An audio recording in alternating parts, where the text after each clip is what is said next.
Friends, मैं Ganesh Kanwar YouTube channel में आपका हार्दिक स्वागत करती हूँ। आज अपन जेंडर इशू इन एजुकेशन के बारे में चर्चा करेंगे।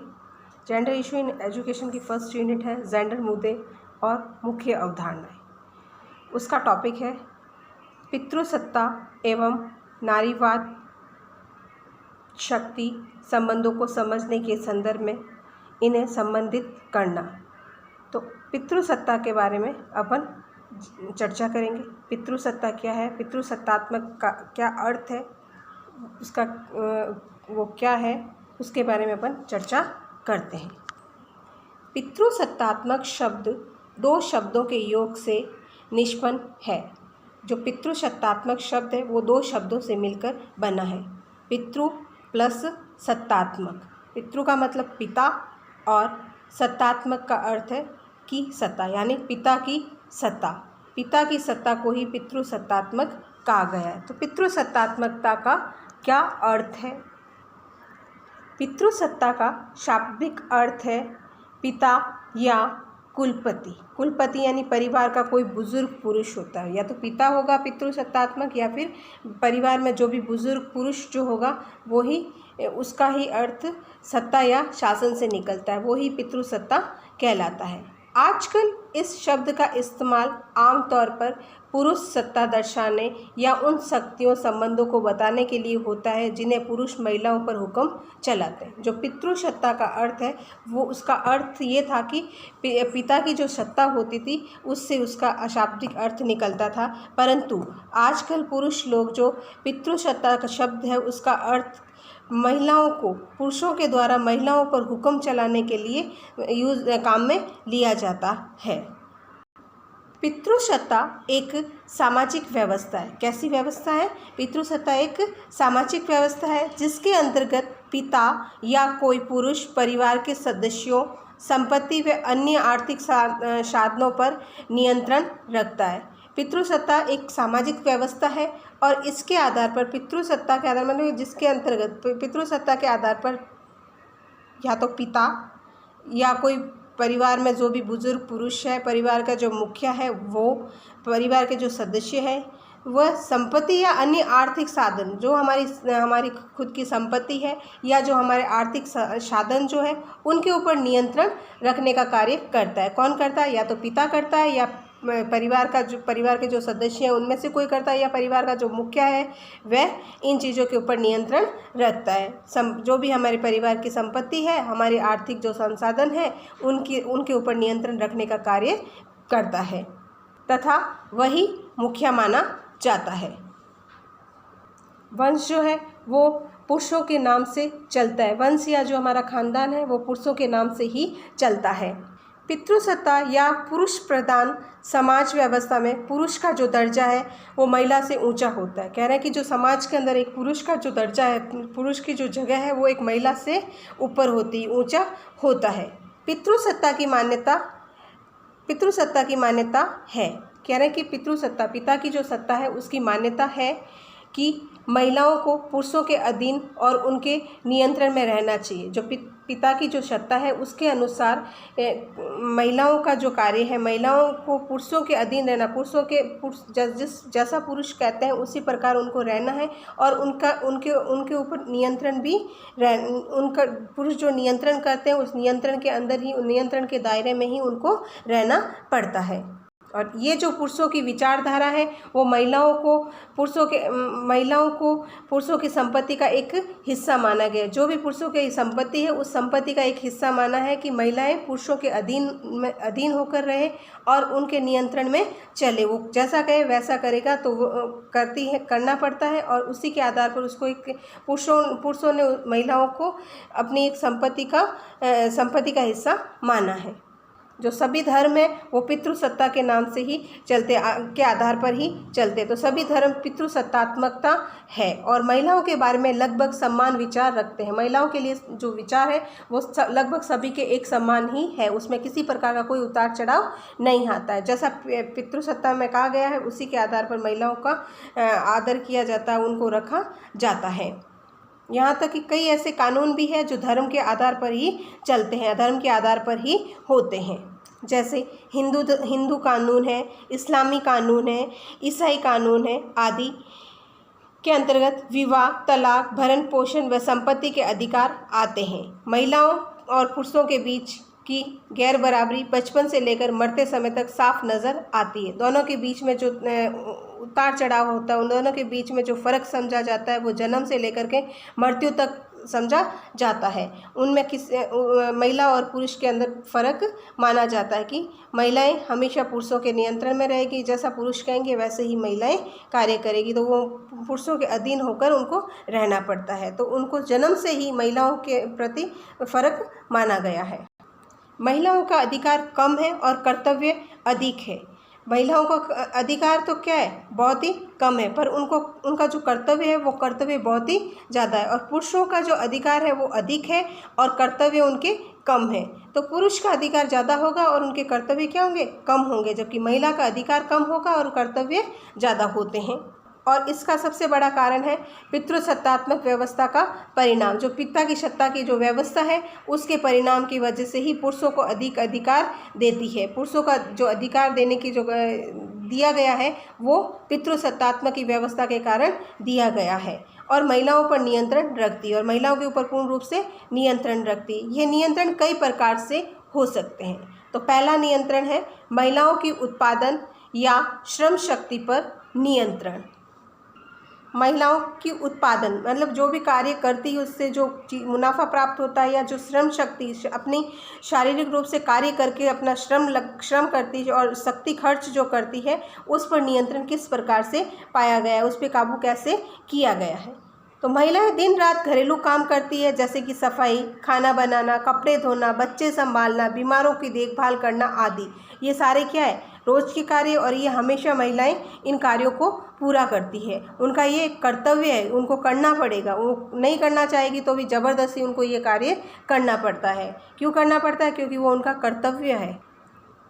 यदि यही सारे काम किसी को वेतन देकर कराया जाए तो परिवार पर बहुत बड़ा आर्थिक बोझ पड़ेगा। कह रहे हैं कि अगर महिला ये कार्य ना करके किसी और को वेतन देकर, पैसा देकर के ये आया के द्वारा कोई कार्य कराया जाए तो इससे हमारा जो परिवार है उसके ऊपर आर्थिक बोझ बहुत ज़्यादा पड़ेगा। जितनी कमाई का साधन नहीं होगा, आर्थिक स्थिति सही नहीं होने की वजह से जो आर्थिक बोझ होगा वो हमारे परिवार के ऊपर ज़्यादा से ज़्यादा भारी पड़ेगा। लेकिन इन तमाम कामों को गौण माना जाता है और परिवार की आय में महिलाओं के इस योगदान को गिना ही नहीं जाता है।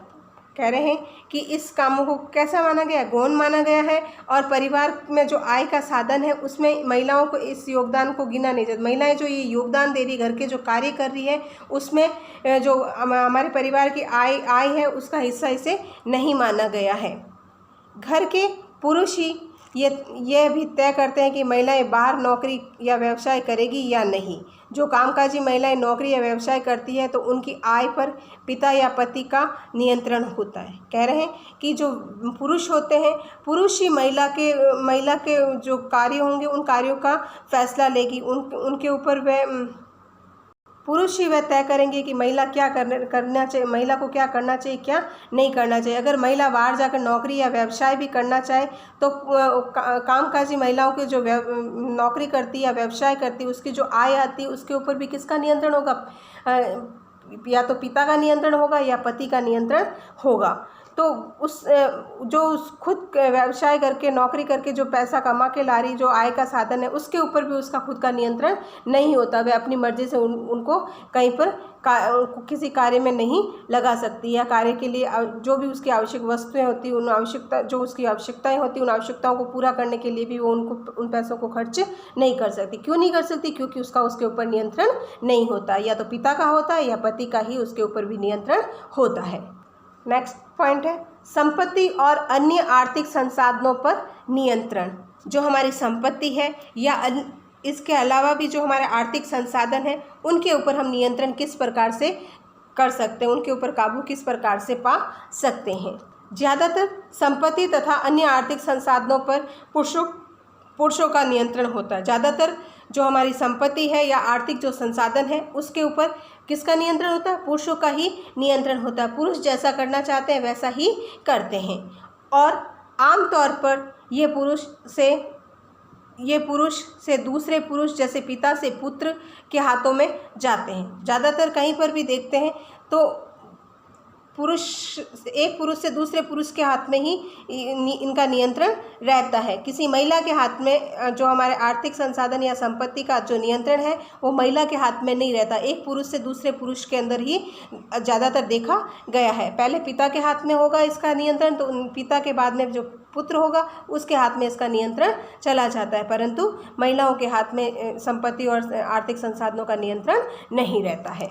और जहाँ महिलाओं को संपत्ति का कानूनी अधिकार मिला हुआ है, वहाँ भी सामाजिक रिवाज, भावात्मक दबाव, रिश्तों की राजनीति आदि के माध्यम से उन्हें पुरुषों के हक में अपना अधिकार छोड़ना पड़ता है। कहीं कहीं पर महिलाओं को भी अगर संपत्ति का कानूनी तौर पर उसे अधिकार मिला गया है, कानून के तौर पर उसे अधिकार दिया गया है कि महिलाओं को भी संपत्ति और आर्थिक संसाधनों को नियंत्रण करने का हक है, उनका अधिकार है, परंतु कई ऐसे कारण हैं जिनकी वजह से, जो हमारे सामाजिक रीति रिवाज है उनकी वजह से, या हमारे जो भावात्मक दबाव है उनकी वजह से, या रिश्तों की राजनीति के माध्यम से भी जो महिलाओं को अधिकार मिलना चाहिए संपत्ति के नियंत्रण का, वो भी उनको नहीं मिलता। और इनकी वजह से वे पुरुषों के हक में अपना अधिकार छोड़ना पड़ता है। पुरुषों के हक में ही वे अपने अधिकार को छोड़ देती है, दबाव में आकर के, या जो भी हमारे रिश्तों की राजनीति है उसके माध्यम से, उसके कई कारणों की वजह से ही वह अपना जो हक है वो पुरुषों के अधिकार में ही छोड़ देती है। नेक्स्ट पॉइंट है औरतों की प्रजनन शक्ति पर नियंत्रण। जो औरतों की प्रजनन शक्ति है उस पर भी नियंत्रण किस प्रकार से किया गया है, किसका हक है, कौन इसके ऊपर नियंत्रण करता है, कौन नहीं करता है। अनेक समाजों में बच्चों की संख्या, उनके जन्म का समय, गर्भ निरोधक का इस्तेमाल जैसे औरतों से ताल्लुक़ रखने वाले बुनियादी मुद्दों का फैसला या खुद उनके हाथों में नहीं होता है। औरत कब और कितने बच्चे पैदा करें या बिल्कुल ना करें, इसका फैसला खुद कर पाने की आज़ादी के लिए लगभग सारी दुनिया की औरतें लगातार संघर्ष कर रही है। कहने का मतलब है कि औरत को जो प्रजनन शक्ति है उस पर खुद का नियंत्रण भी नहीं है। चाहे कई समाज ऐसे हैं उनमें बच्चों की संख्या, उनके जन्म का उनका समय, गर्भ निरोधक का इस्तेमाल जैसे औरत से ताल्लुक़ रखने वाले बुनियादी मुद्दों का फैसला खुद में उनके हाथ, खुद ये सब चीज़ें उनके खुद के हाथों में नहीं है। और औरतें कब और कितने बच्चे पैदा करती है, ये जितने भी नियंत्रण है वो उनके ऊपर नियंत्रण करना, उनके ऊपर काबू पाना एक महिला के हाथ में नहीं है। वो भी सारा कार्य किसके हाथ में, एक पुरुष के हाथ में। जैसा पुरुष कहेगा वैसा ही उस महिला को मानना पड़ता है, उस औरत को मानना पड़ता है। इन फैसलों से आज़ादी पाने के लिए लगभग सारी दुनिया की औरतें लगातार आज भी संघर्ष कर रही है, पर उनको इसके ऊपर वे अपने आप को खुद नियंत्रण नहीं कर पाती, उनको आज़ादी आज भी नहीं मिली है। कितना भी संघर्ष कर ले पर आज भी महिला या औरत आज़ाद नहीं है, उसको पुरुष के कहने पर ही सारे कार्य करने पड़ते हैं। जैसा पुरुष कहेगा वैसा ही उसे करना होता है। नेक्स्ट पॉइंट है औरतों की यौनिकता पर नियंत्रण। जो सेक्सुअलिटी है उसके ऊपर नियंत्रण किस प्रकार से होता है। ऐसा माना जाता है कि पुरुषों की इच्छाओं और ज़रूरतों के अनुसार औरतों को यौन सुख देना चाहिए। कहने का मतलब है कि जैसी पुरुष की इच्छा होती है उसी के अनुसार, उसको जिस चीज़ों की ज़रूरत होती है, इच्छा होती है, उसी के अनुसार औरत को यौन सुख देना चाहिए। स्त्रियों की यौनिकता पर किसी एक पुरुष का ही अधिकार हो, इसे सुनिश्चित करने के लिए उसकी पोशाक, चाल ढाल पर कड़ा नियंत्रण रखा जाता है। कह रहे हैं कि स्त्री की यौनिकता के ऊपर केवल एक ही पुरुष का अधिकार होता है और उसको सुनिश्चित करने के लिए, उसको सही तरीके से रखने के लिए उसकी पोशाक, चाल ढाल पर पूर्ण रूप से उसकी नियंत्रण रखा जाता है। उसके ऊपर पूरा नियंत्रण किया जाता है कि वो कहीं इधर उधर कहीं नहीं चली जाए, या उसकी जो चाल ढाल है उसमें कुछ परिवर्तन ना हो जाए, इसलिए उसके ऊपर पूर्ण रूप से कड़क रूप से उसके ऊपर नियंत्रण रखा जाता है। स्त्री यौनिकता उसके अपने अधिकार में नहीं रहती। जो स्त्री यौनिकता होती है वो उसके खुद के अधिकार में नहीं रहती, पुरुष के अधिकार में ही रहती है। जैसा पुरुष कहता है, पुरुष करना चाहता है, वैसे ही वह होता है। वह दूसरों पर नियंत्रण वस्तु हो जाती है।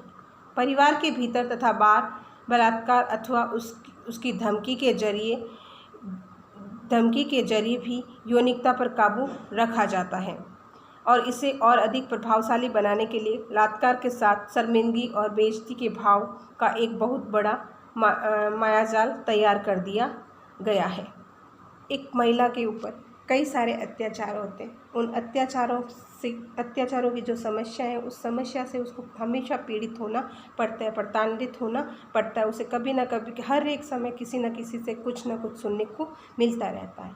तो इसीलिए महिला के ऊपर सिर्फ एक पुरुष को एक अधिकार दिया गया कि उसको पूर्ण रूप से नियंत्रण में रखा जाए, उसको किसी प्रकार से किसी तरह की छूट नहीं दी जाए, उसके ऊपर हर एक चीज़ का हर एक तरह से चारों तरफ से उसके ऊपर पूर्ण रूप से काबू किया जाना चाहिए। पितृसत्तात्मक व्यवस्था को बढ़ावा देने के लिए समाज ही उत्तरदायी है। जो पिता की सत्ता है, पितृसत्तात्मक की जो व्यवस्था है, पिता की सत्ता की जो व्यवस्था है, उसमें सबसे ज़्यादा बढ़ावा किसने दिया? समाज ने दिया। समाज ही उत्तरदायी है इस चीज़ के पितृसत्ता की व्यवस्था को बढ़ावा देने के कारण। आज परिवार, धर्म, कानूनी व्यवस्थाएं, आर्थिक संस्थाएं, संसाधनों पर अधिकार, राजनीतिक संस्थाएं, जनसंचार के माध्यम से शिक्षण संस्थाएं प्रत्यक्ष या अप्रत्यक्ष रूप से पितृसत्तात्मकता को बढ़ावा देते हैं। चाहे जो समाज ने पितृसत्तात्मकता को प्रत्यक्ष रूप से या अप्रत्यक्ष रूप से कैसे भी बढ़ावा दिया है, तो चाहे वह सही है चाहे नहीं है, परंतु समाज ने पितृसत्तात्मक जो पिता की सत्ता है, एक पुरुष की जो सत्ता है, उसको बढ़ावा दिया है।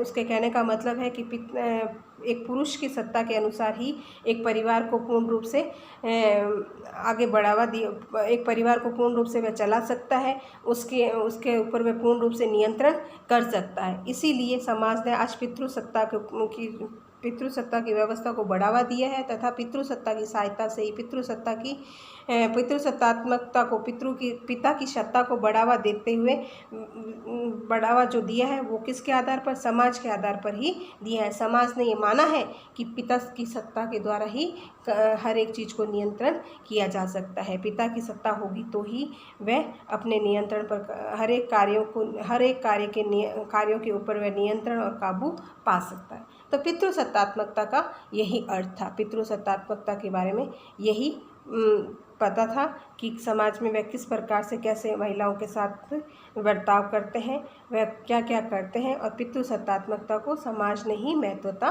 दी गई, समाज के द्वारा ही उसको महत्वता मिली है, महत्वता को आगे बढ़ाया गया है। तो अगर आपको मेरा ये वीडियो पसंद आया है तो आप इसे लाइक करें, शेयर करें तथा सब्सक्राइब करें। नमस्कार।